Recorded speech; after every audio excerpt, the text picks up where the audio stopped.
Over the past few years, TIMEX continue to improve their watches. They continue to improve their designs. They keep on getting better looking, and collectors are starting to take notice. However, there's still a couple of fatal flaws that they need to address. Let's take a look at a watch.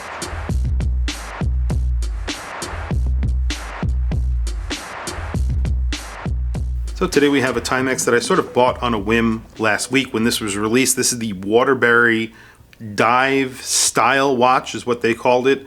It's very similar to the Hodinkee limited edition that TIMEX did with Hodinkee recently. They did it on the Waterbury platform, so this looks very similar to that watch. That was also a watch that I purchased. It had a very nice strap on it. The strap versions of this watch are not very nice. They have a TIMEX strap on them. That watch had a Red Wing strap on it, so it was actually pretty good. This one, I went with the Bracelet because the strap versions aren't very good. The color on this dial is a gray sunburst. The other two dials were green or black. So I went with the gray because of the Bracelet. Now the Bracelet is a multi-link bracelet. It's a little bit jangly, but not bad. You do have pressed elements in it, so the whole entire class basically pressed, and then you have pressed end links as well. But besides that, I think that this is a very good looking watch. They did a very good job with the dimensions. They did a very good job with the dial, the bezel, the case. Everything here looks very good. You do have the same problems that we have with a lot of TIMEX. Mineral crystal on the front and back, and also you have an 8 series Miyota inside. That 8 series does not hack, it does hand wind. If you could look past those two issues, which I seem to be able to do from time to time because I keep on purchasing these watches, it is a very good looking watch, and it's actually pretty substantial in your hands. It's a 40 millimeter watch. Like I said, it's dive style, so you're getting 100 meters of water resistance, so it's 40.2 millimeters.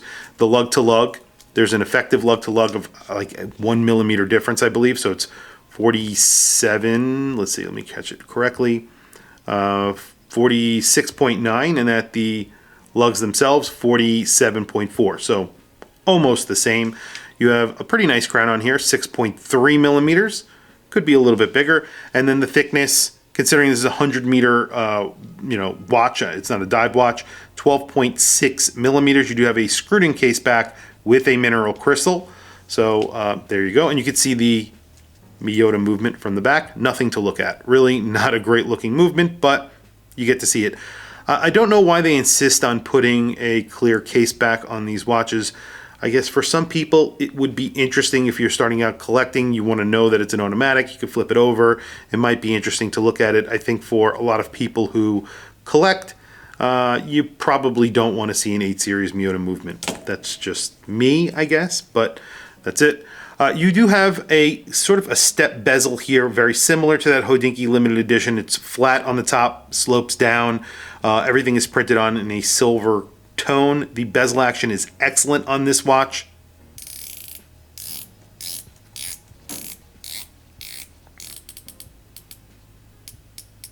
Really good bezel action, actually. Sounds very good, feels very good. It's a little bit on the tight side, but other than that, bezel action is really, for this watch, for this price, very, very good. The dial, sunburst in gray. As I mentioned, you have a day date at the 3 o'clock, Miyota 8 series, and then you have applied indices, and there is Lume on those indices. We're going to do a Lume shot at the end. I don't know if the indices themselves, each index has a little line of Lume, or if it's the little dots of Lume on the outside of that minute track. We'll do a Lume shot, like I said, at the end to check that out. Fence post hands, skeletonized. You have a little bit of Lume at the end of those hands. You have a second hand there that is in green with that Waterbury logo as a counterbalance, and then you have that same logo right there above the 6 o'clock. It says the Waterbury, I believe, and then automatic, and then you have that same logo in the crown. The crown does not screw down, but you have that W, sort of stylized W there, and you can hand wind. As I mentioned, pressed end links and a press clasp. You have push pins for this bracelet. It's a little bit jangly, but I really like the look of the bracelet. I think it goes really well with the case, and the integration of the bracelet into the case is excellent, really excellent. I wish that other brands can get it done this well. This is very, very good. Very quickly, I'm going to throw it on my wrist. We'll talk about the price, what I paid for it, and then we will do a quick Lume shot. Today, I have a very special watch on. This is the new Zelos, or Zelos, depending on how you want to say it, Hammerhead. This is the Hammerhead in bronze with a mother of pearl dial. Very good looking watch, and these are actually releasing very, very soon. So I have not sized this watch to my 7.5-inch wrist, but it is a 40mm watch, and you can see that bracelet falls on the wrist very easy, feels very nice on my wrist, very, very comfortable. And I like the look of that multi-link bracelet. It does look good on my wrist. This is a very good looking watch, in my opinion. I just wish they would upgrade to a sapphire crystal. So this watch costs $299. I think it's like $279 on the strap. I definitely would not go that route. I would go with the bracelet and then put your own strap on it. I got 15% off because I signed up with a new email. So basically all in for this watch with tax and shipping, I paid well under $300, which really isn't that bad considering, some of the specs. There are definitely issues with this watch. I could live with the non-hacking movement. It's the sapphire or lack of sapphire that bothers me with TIMEX these days. But you do get a very nice case. The case itself is finished very nicely. They did a very good job. You have a nice polished edge that goes along the case. On the bottom, it feels very, very nice. Everything is finished very nicely. You have a polished case back. Really, everything is done nicely on here. If they put a sapphire crystal on here and a Miyota Series 9000, they would be able to charge a lot more money for this watch, and I believe that a lot more people would want these watches. Unfortunately, they're not really listening to the community. They did it once with a couple of watches, and they haven't done it since. So I don't know if these are sort of design things that need to go through vetting, but they really should get on top of that. It's the biggest complaint that I see in the comments for TIMEX time after time. Anyway, quickly, a Lume shot, and then we will wrap up the video. There you go. It fades very, very quickly. There's just a little bit of Lume on each one of the indices. There's a little bit of Lume on the tips of the hour and minute hand. That is it. It fades extremely quick. As you can see, not holding on at all.